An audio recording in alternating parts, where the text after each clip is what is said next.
Yo, this is Black Ophenum Lion TV in the house. And I'm going to give y'all a quick little war update. And before you join them, you're looking at your screen. Get with us. The only black revolutionary that you need to be part of.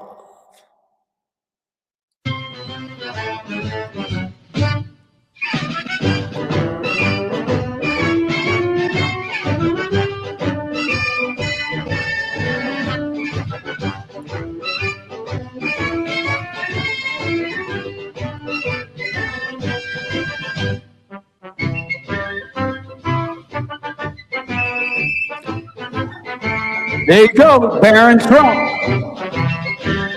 Sergeant Carter, gonna be on your ass, Barron.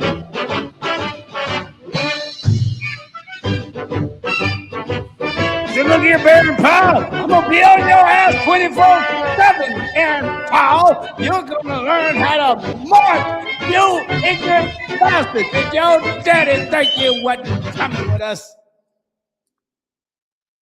Now to the Middle East. Tonight, the Iran-backed militant group, the Houthis, in Yemen entered the widening conflict. They launched an unsuccessful missile attack on Israel. 2,500 American Marines arrived in the region today. They're on board with the USS Tripoli, along with 2,500 sailors. CBS's Holly Williams is in Tel Aviv with more on that part of the story. Holly. Good evening, Jerika. We have more American casualties in a war that's now a month old. 10 American service members were injured yesterday by an Iranian strike on a base in Saudi Arabia, according to U.S. officials. See? Two of them very seriously. They are negotiating. They're begging to make a deal. No, they're President not. Trump repeated They his claim said last they're night. not even negotiating. They don't want no deal. Eager to negotiate Too many an of end their to the war. That wasn't war. That was Said murder. it's rejected an That American was, ceasefire war plan crime. and won't negotiate. Even as Committed the country's pummeled homicide by on American people. and Israeli airstrikes, Iran's leaders You are say, wielding kill an the bad economic guys, weapon that gives them not bargaining in power. the war. With Well, strikes and the threat of I don't even mines, want to be Iran here. has effectively But paralyzed before I let my traffic through the people Strait perish of in your Hormuz, bullshit, which normally carries I'm gonna have around to step up to 20% the of the plate. world's oil. It sent energy prices soaring and piled Gomer. pressure on Trump to end the war. If the president can't reach a deal with Iran, he could stop the war unilaterally. But that would leave the Iranian regime with around 1,000 pounds of uranium enriched to 60% and the ability to rebuild its nuclear and missile programs. We are not going to give it up, not going to give we don't have a flexibility here. Retired General Yaakov Amadror is Israel's former national security advisor. President Trump is under a lot of pressure to end the war. If the war ends soon, will that be too soon from Israel's perspective? If the enriched uranium will not be taken out in the agreement that will be reached between the Americans and the Iranians, the answer is yes. Jerika, Germany's foreign minister said that he expects representatives from Iran and the US to meet for face-to-face talks in Pakistan in the very near future. Holly Williams in Tel Aviv. You didn't start your business to do tax. Nope. We sure didn't. Ha! How about that? Man, they always trying to get one in on it, bro. Ain't they? I tell you what, I'm here to wake you up.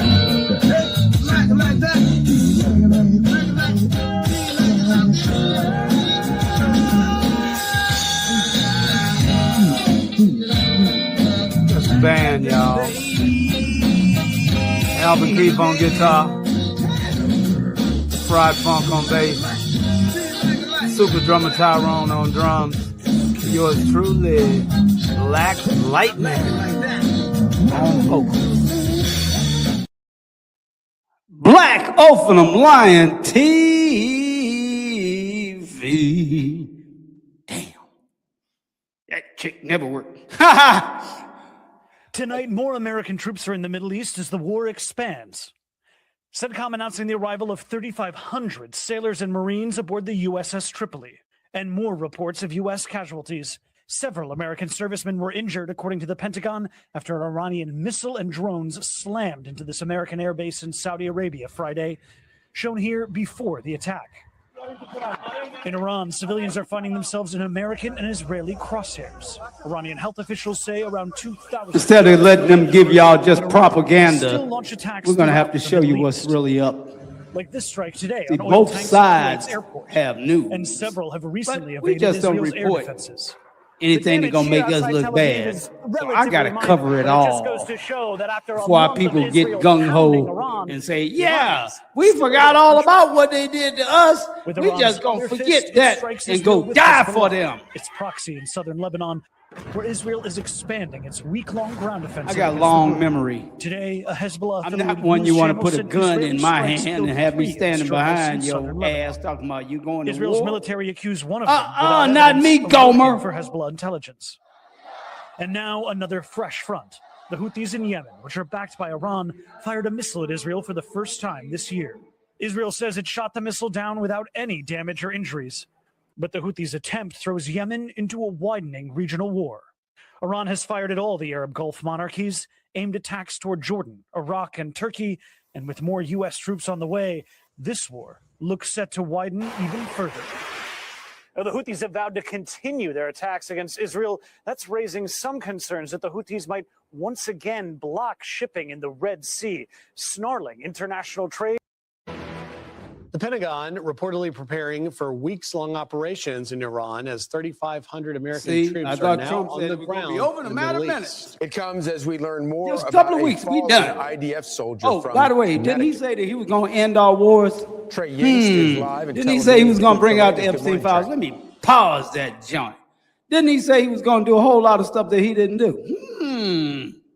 Well, I'll be damned. Well, all them white conservatives that voted for him, I guess when he started letting ICE agents shoot down white folks, that's different. But, you know, if it had been us, y'all would have said, well, the lady tried to run the police over. Well, looks like she might have been trying to get up out of there.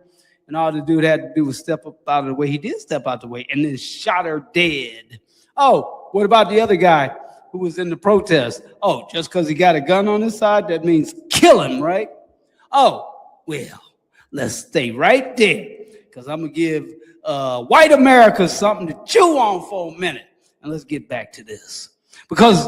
And black America that voted for him too. Let's not let y'all off the damn hook either now.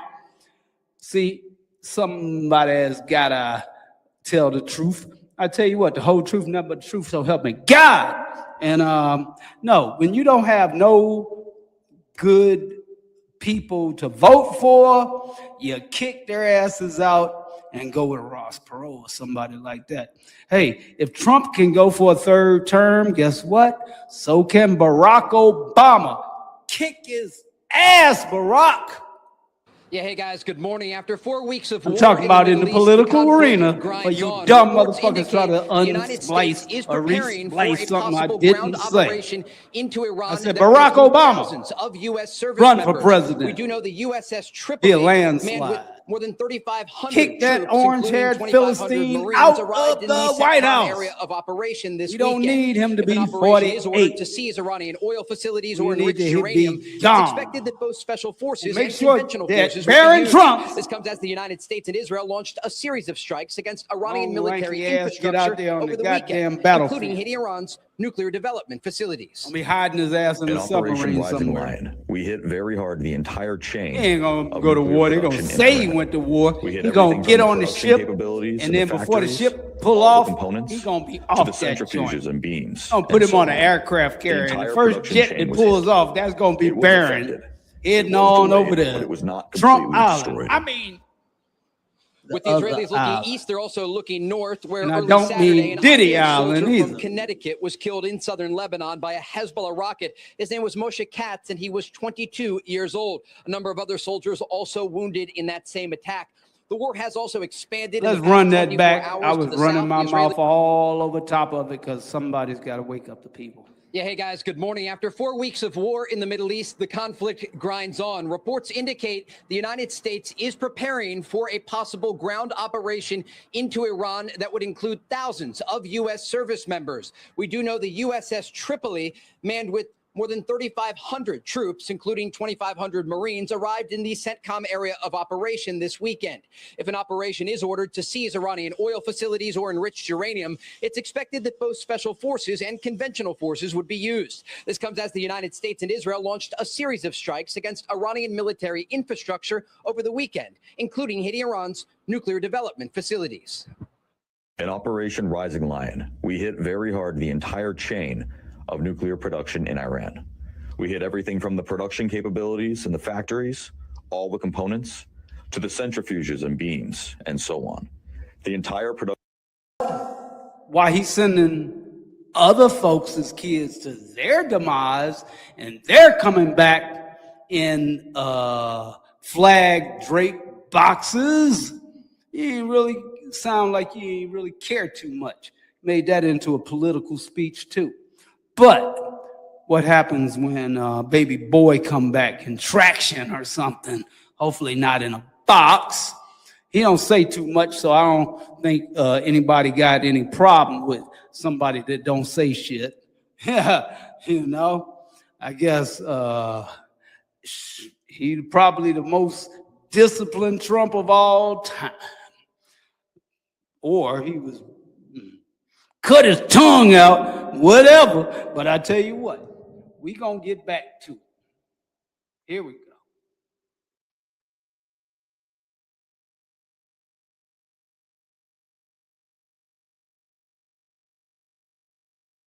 Production chain was hit. It was affected. It was delayed, but it was not completely destroyed. With the Israelis looking east, they're also looking north, where early Saturday, an IDF soldier from Connecticut was killed in southern Lebanon by a Hezbollah rocket. His name was Moshe Katz, and he was 22 years old. A number of other soldiers also wounded in that same attack. The war has also expanded in the past 24 hours to the south. The Israelis now not just fighting Hezbollah in southern Lebanon and the Iranians, but also the Iran-backed Houthis in Yemen, who launched both a cruise and ballistic missile toward Israel over the weekend. Guys? All right. Thank you, Trey. Thanks, Trey. Thank you, Trey. Subscribe to Black Ophenham Lion TV. I'm the only one that's going to give it to you straight, baby. Tell you that now. And all y'all got to do is hit that Cash App, $ Black Ophenham. $ Black Ophenham, #1 at Cash App. Now, if you ain't got Cash App, throw some stars. Throw some likes, some hearts, share the broadcast. Your presence here is everything. See, we don't steal from the rich. I mean, we don't steal from the poor and give to the rich. Troops have been injured and 13 killed as the war now enters its 5th week. And overnight, intense bombing in Iran, lighting up the sky in the capital, Tehran, amid more exchanges of fire with Israel and the US, and satellite imagery showing the destruction at a US base in Saudi Arabia after it was hit in an Iranian drone attack, at least 10 American service members injured. Officials telling ABC News at least 2 were seriously wounded and at least 1 tanker damaged in the Friday attack. Altogether, more than 300 American troops have been injured and 13 killed as the war now enters its 5th week. And this morning, even more troops are on the way. Multiple U.S. officials telling ABC News a 3rd U.S. aircraft carrier, the USS George H.W. Bush, is heading to the Middle East. They'll join another 2,200 U.S. Marines set to arrive in the region any day now. And with up to 1,500 paratroopers preparing to deploy too, questions mounting as to whether a ground operation into Iran is imminent. But Secretary of State Marco Rubio, speaking to G7 leaders in France on Friday, saying the U.S. can reach its goals without putting boots on the ground. And we can achieve them without any ground troops, without any. Just hours later, President Trump speaking at a Saudi-backed investment conference, calling himself a peacemaker, praising the U.S.-Israeli operation and saying the U.S. is now, quote, just going after targets in Iran. We have another 3,554 targets left. And that'll be done pretty quickly. And then at some point, we're going to have to determine what we do. Overnight, Iran reporting more strikes on its nuclear in Iran. We have another 3,000. Daily operation and saying the US is now You know when they lying, lips is moving. We have another 3,554 targets left. And that'll be done pretty quickly. And then at some point, we're going to have to determine what we do. Overnight, Iran reporting more strikes on its nuclear facilities and steel factories. Video of the confirmed Israeli strikes posted on social media showing smoke billowing from one of the factories. Just hours later, Iran launching a fresh wave of retaliatory strikes on Israel. Video circulating online showing the moment of a missile impact in Tel Aviv. At least one person killed, a man in his 60s, and multiple others injured. While the death toll inside Iran climbs to at least 1,900. In southern Lebanon, where the IDF says it's widening its ground invasion to create a buffer zone against Iran-backed Hezbollah, more than 1,116 people killed, over 1 million displaced, according to Lebanese authorities, the UN warning it's facing a humanitarian catastrophe.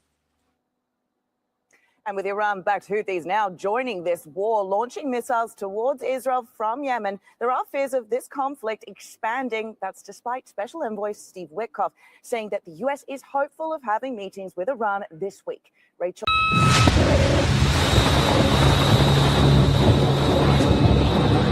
4 weeks of war, 850 missiles fired, and now the Pentagon is quietly panicking. Here's the story they don't want to lead with. The U.S. buys 90 Tomahawk missiles per year. Last year's budget, 57. In 4 weeks of war with Iran, it fired 850. Do the math. That's 9 years of missiles gone in a month. And the problem isn't just the number. It's what that number reveals about how unprepared the world's most powerful military is for a war exactly like this one. Damn! What is a Tomahawk? It's the crown jewel of American long-range strike power. Flies over 1,000 miles. No pilot, no risk, no warning. It can be launched from a destroyer sitting hundreds of miles offshore and hit a target buried deep inside enemy territory with pinpoint accuracy. It's been used in over 2,300 strikes. Iraq, Syria, now Iran. Price tag, $2.2 million each. See the what I'm advanced saying? ship-killing version, over $4 million. And the part that makes this whole situation so dangerous, it takes up to 2 years to build a single one. There is no fast-forward button on that. No fast forward button. Look out now. How bad is the situation? Before this war started, the U.S. had an estimated 3,100 Tomahawks in its inventory. 1 month in, more than a quarter are already gone. A Pentagon official described the number of missiles remaining in the Middle East as alarmingly low. Another official went further, warning that without urgent intervention, the U.S. could run out of Tomahawks in the region entirely. That's not a leak. That's a distress signal. You're running out of bullets. Why can't they just make more? Because the system was never built for this. On paper, U.S. factories can produce up to 2,330 Tomahawks a year across Raytheon and BAE contracts. But the Pentagon wasn't ordering anywhere near that. They were ordering 90 a year, sometimes less. Because for decades, the assumption was simple. The U.S. would never need to fire missiles faster than it could replace them. A few dozen here, a targeted strike there. Clean, controlled, calculated. Nobody wargamed a scenario where the U.S. is firing hundreds of precision missiles a month into a major Middle Eastern power. And now that scenario is real and the industrial base isn't ready for it. Analysts say full replenishment of what's already been used could take several years.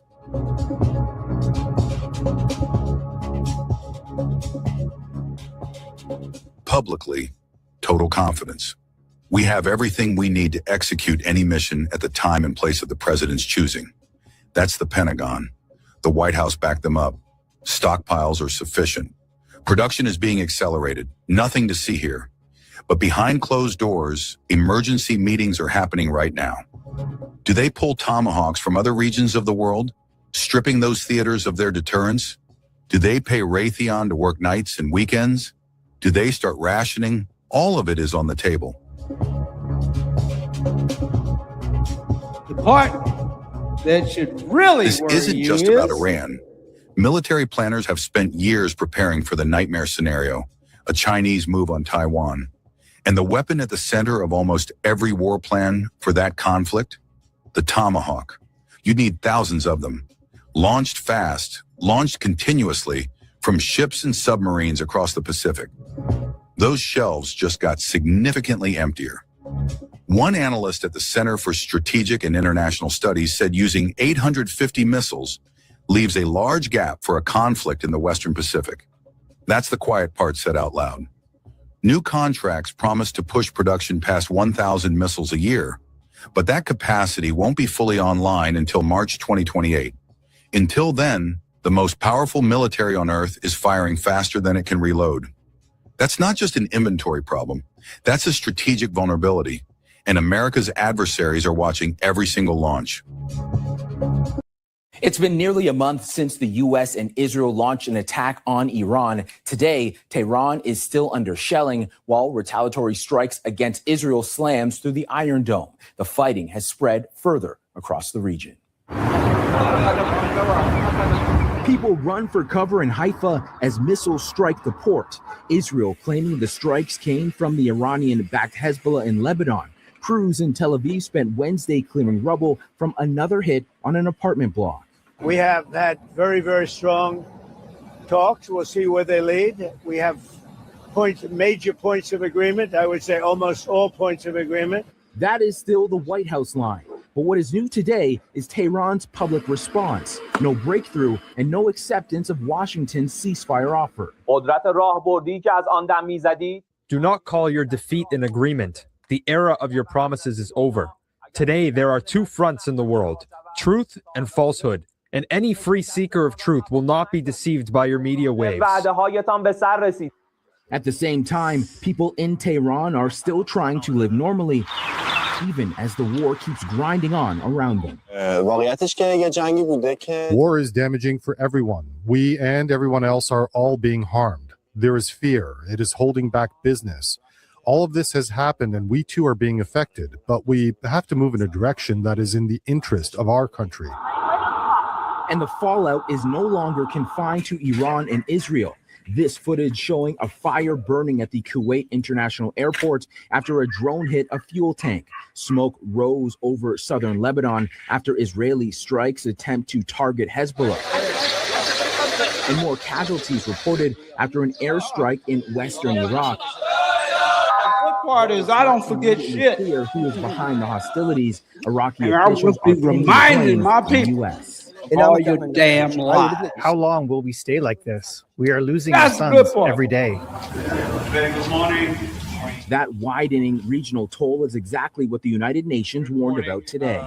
The world is staring down the barrel of a wider war, a rising tide of human suffering, and a deeper global economic shock. This has gone too far. Diplomatic efforts are continuing. The United Nations has appointed a new envoy to try and push talks forward, while Gulf states are raising concerns at the UN. At the same time, the Pentagon is preparing to deploy about 3,000 soldiers to the Middle East in the coming days. Brandon Rowe, City News. Fortunately, I called Pete, I called General Kane, I called a lot of our great people. We have great people. And I said, let's talk. We got a problem in the Middle East. We have a country known as Iran that for 47 years has been just a purveyor of terror. And they're very close to having a nuclear weapon. We can keep going and get that 50,000 up to 55 and 60. There's no end. Or we can take a stop and make a little journey into the Middle East and eliminate a big problem. And Pete, I think you were the first one to speak up. And you said, let's do it, because you can't let them have a nuclear weapon. So we are now having really good discussions. They started last night, a little bit, the night before that. And I think they're very good. They want peace. They've agreed they will not have a nuclear weapon, et cetera, et cetera. But we'll see. You have to get it done. But I would say there's a very good chance. And it began when I said that we were planning tomorrow on shooting down some of their power plants, and we're going to hold that up. Hopefully we won't have to do it. And hopefully we can make a deal that's good for all of us, including the Middle Eastern allies that have been very good to us, including Israel, that's been a great partner in this fight. They've really been a good partner in the fight. They fought hard. But we'll see what happens. I think there's a very good chance we're going to end up in a deal. And so we're giving it 5 days, and then we're going to see where that takes us. And I would say at the end of this period, I think it could very well end up being a very good deal for everybody, as good as if we went all the way and just literally annihilated the place, which if we don't have to do that, that would be a good thing, not a bad thing. Kim Jong-un says the war with Iran proves North Korea was right. Did y'all know, you might not know this, but we don't want Trump to die. We only want the barron to die. We want Trump to live and see justice. Because when them Epstein files open up, on top of them 37 felonies, and Barack Obama wind up in the White House, you might be going to jail, homie. Round of missile tests earlier this month. CNN's Will Ripley has the details. North Korean leader Kim Jong-un walks into parliament with confidence. State media claims he just won re-election by a landslide with 99.93% of the vote. In front of a packed house in Pyongyang, Kim has a defiant message for President Donald Trump. The United States is now resorting to acts of state-sponsored terrorism and aggression. The hostile forces wanted us to make a different choice, preaching a payment for our giving up of nuclear weapons. But the present situation clearly proves our nuclear possession is irreversible. Kim never names Iran. He doesn't have to. His message to Trump is blunt. When diplomacy fails, only brute nuclear force will do. Ever since the Iran war broke out, a string of high-profile North Korean weapons tests. This salvo of cruise missiles fired from Kim's flagship destroyer, the Choe-hyun. Days later, a barrage of what state media calls a dozen nuclear-capable rockets. Kim, joined by his daughter and rumored successor in training, the teenager believed to be named Kim Ju-ae. She's even getting behind the wheel of a brand new tank, with her father riding shotgun. Kim and his daughter busy flaunting their firepower. And Russia praising its anti-U.S. partnership with Pyongyang. During coverage of the Iran war, Russian state TV airing footage of North Korean troops training near the Ukrainian front, glorifying soldiers who chose suicide over capture. A clear signal Russia has North Korea's back. And back in Pyongyang, Kim is honoring families of fallen troops, doubling down on nuclear weapons, and telling his military and his people to prepare for war. There are still signs diplomacy is not completely off the table. Just this month, South Korea's prime minister sat down with President Trump in the Oval Office, raising the possibility of another meeting with Kim Jong-un. Trump has made it clear he's open to it, and Kim is signaling he could actually be too, but with one condition. North Korea's nuclear weapons are not up for negotiation. Will Ripley, CNN, Taipei. Today, we commemorate the victims of a staggering crime. Millions of people stolen from their families and communities in Africa, trafficked across the Atlantic, and if they survived the journey, enslaved in the Americas. Millions more were born into bondage, brutally exploited for their labor, and denied their basic humanity. We honor their quiet resilience and courageous acts of open resistance. This global order prevailed for over 400 years and haunts our world even now. In systems and institutions shaped and enriched by chattel slavery, in social and economic inequalities rooted in past injustices, and in biases that permeate our culture and impact us all. On this International Day of Remembrance of the victims of slavery and the transatlantic slave trade, we are called to confront these legacies. By rejecting the false narrative of racial difference and the ugly lie of white supremacy, by dismantling racism, online in the media, in schools, at work, in politics, and within ourselves, and by working for truth, justice, and repair. I welcome the initial steps by some governments to address the consequences of slavery, but far bolder actions by many more member states are needed, including commitments to respect African countries' ownership of their own resources, and steps to ensure their equal participation and influence in the global financial architecture and the UN Security Council. Together, let us commit to a world where all people live and thrive in dignity. That's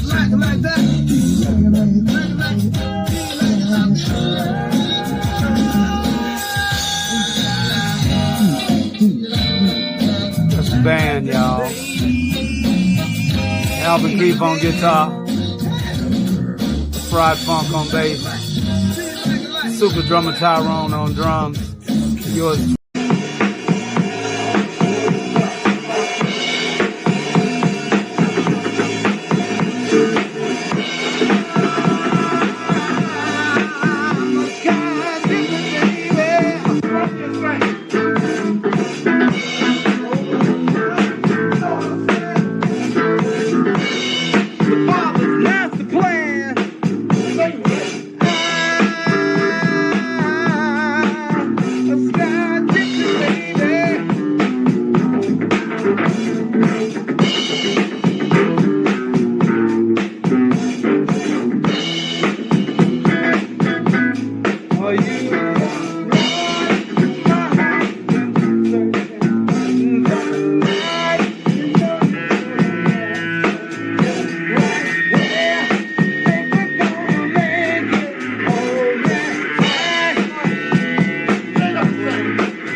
According to the Washington Post database called Fatal Force, 509 people have been shot and killed by the police in the U.S. so far just this year.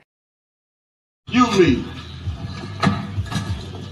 This him, what you take with you.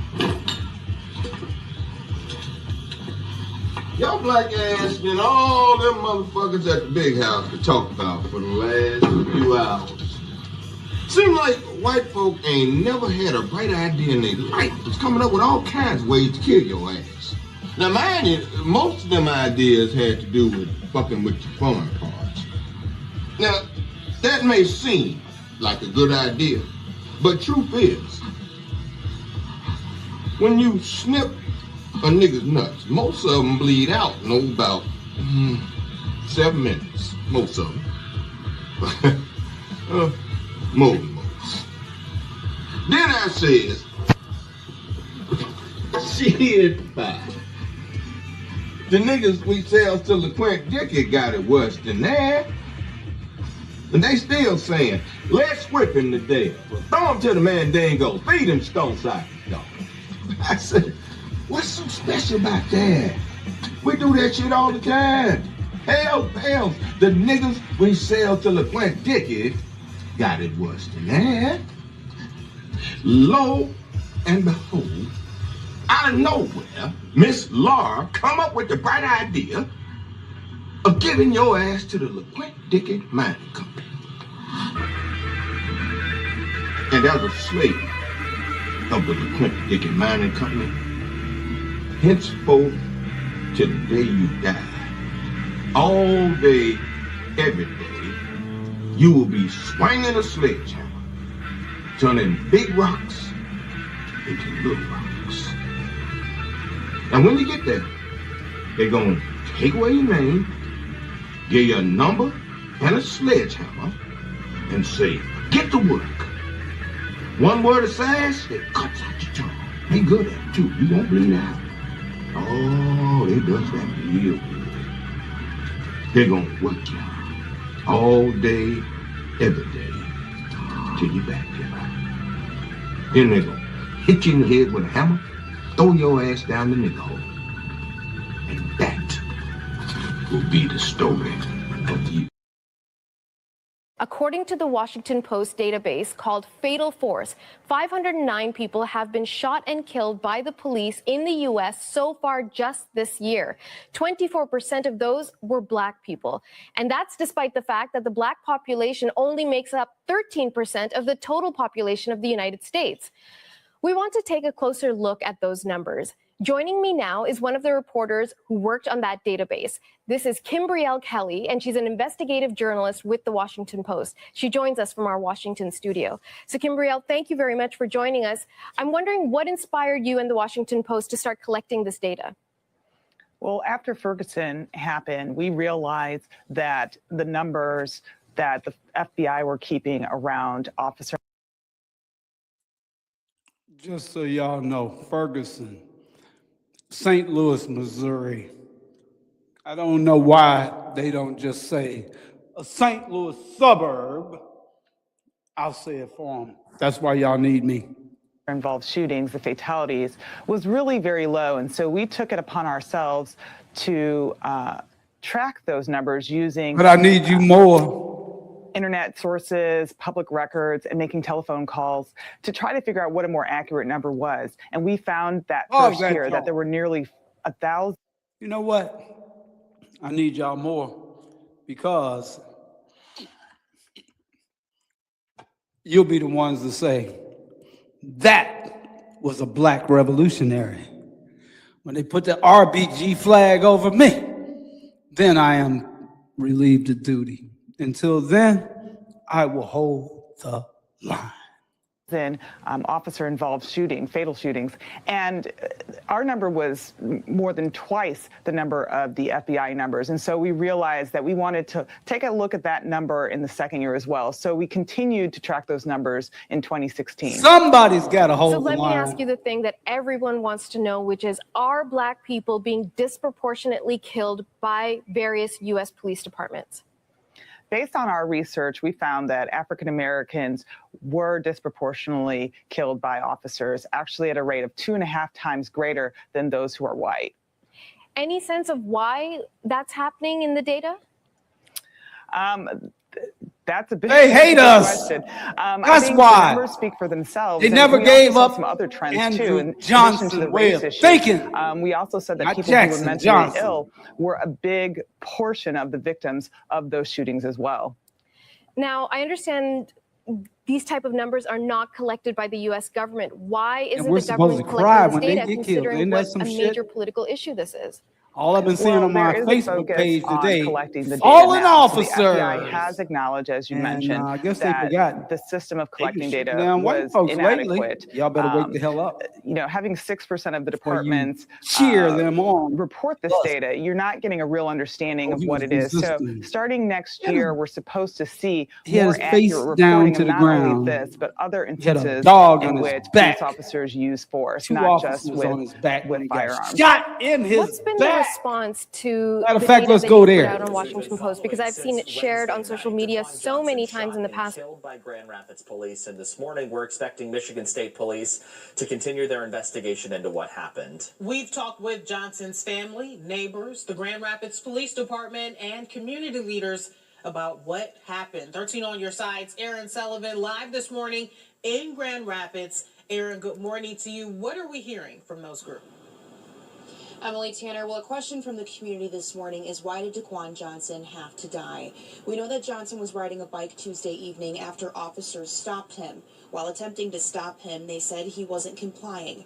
Now, Grand Rapids police did share this body camera video saying Johnson ran, so they used a police dog to attempt to stop him.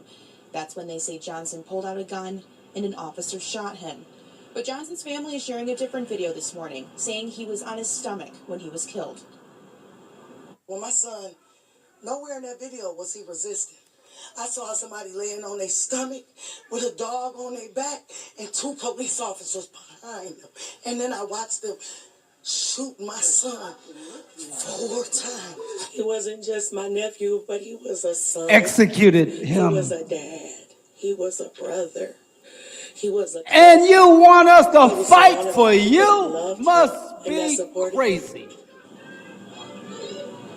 Johnson's family, as well as community members and leaders, marched in Grand Rapids calling for justice in Johnson's death. And Johnson's mother, Angelica, says she's still not been allowed to see his body.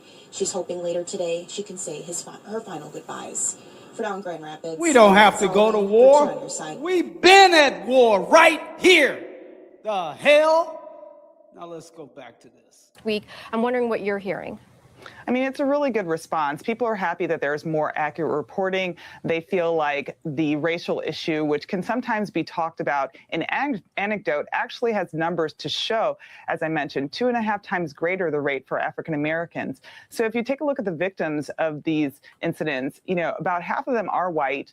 But as you mentioned, the smaller share of African Americans in this country, around 13%, to have a rate that's 2.5 times greater means that there is a problem. So people are definitely interested in trying to fix this and resolve this, as you've heard from the president, as well as people who are really in policing. And the Department of Justice has taken a huge effort to try to remedy these problems at, you know, problematic police departments as well.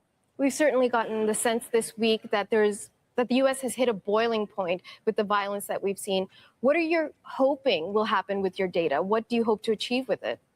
Well, it's already clear that the FBI is making changes. So I think that's a very good first step. You also see the Department of Justice continuing to take a stand and not just suggesting recommended changes to police departments, but really mandating them in courts and being willing to take police departments to courts over these types of violations. And as they work with police departments across the country, they're suggesting changes and mandating them, frankly, for training, for record keeping, for risk management, that they hope in the end of the day will make these better police departments, and that the changes that are made at the bigger departments will in some regards trickle down to the remaining 15,000 to 18,000 police departments across the country. Majority of these women out here are mothers.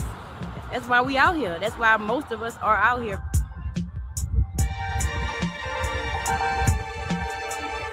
Baton Rouge.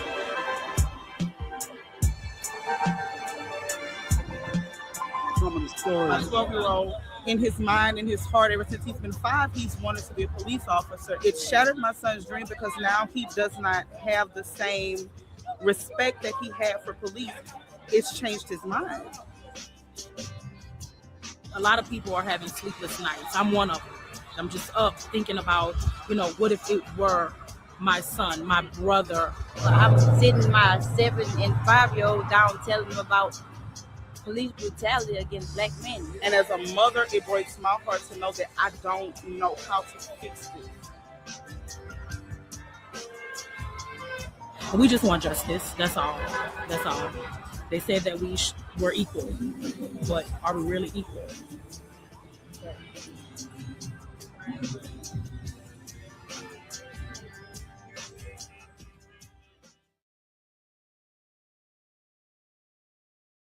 Thousands of children began a week-long series of protests against fear segregation in rise of Birmingham. Black The campaign became known as the Children's Crusade. When the children took to the streets, the local head of the police, Bull Connor, used high-pressure fire hoses and dogs to attack the children, many of whom were arrested. Images of the police violence was broadcast around. Oh, by the way, for those with short-term memory loss, or as Angela Davis said, you got historical amnesia. Well, here I am to make sure that you don't forget shit. The world. One photograph captured the moment when a white police officer allowed a large German Shepherd dog to attack a young black boy.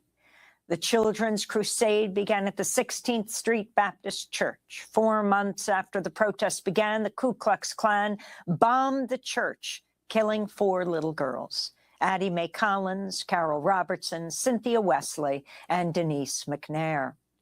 In a moment, we'll be joined by 2 guests to talk about the Children's Crusade in Birmingham. But first, let's turn to the scholar and activist Angela Davis, who grew up in Birmingham. This is Angela speaking in 2013.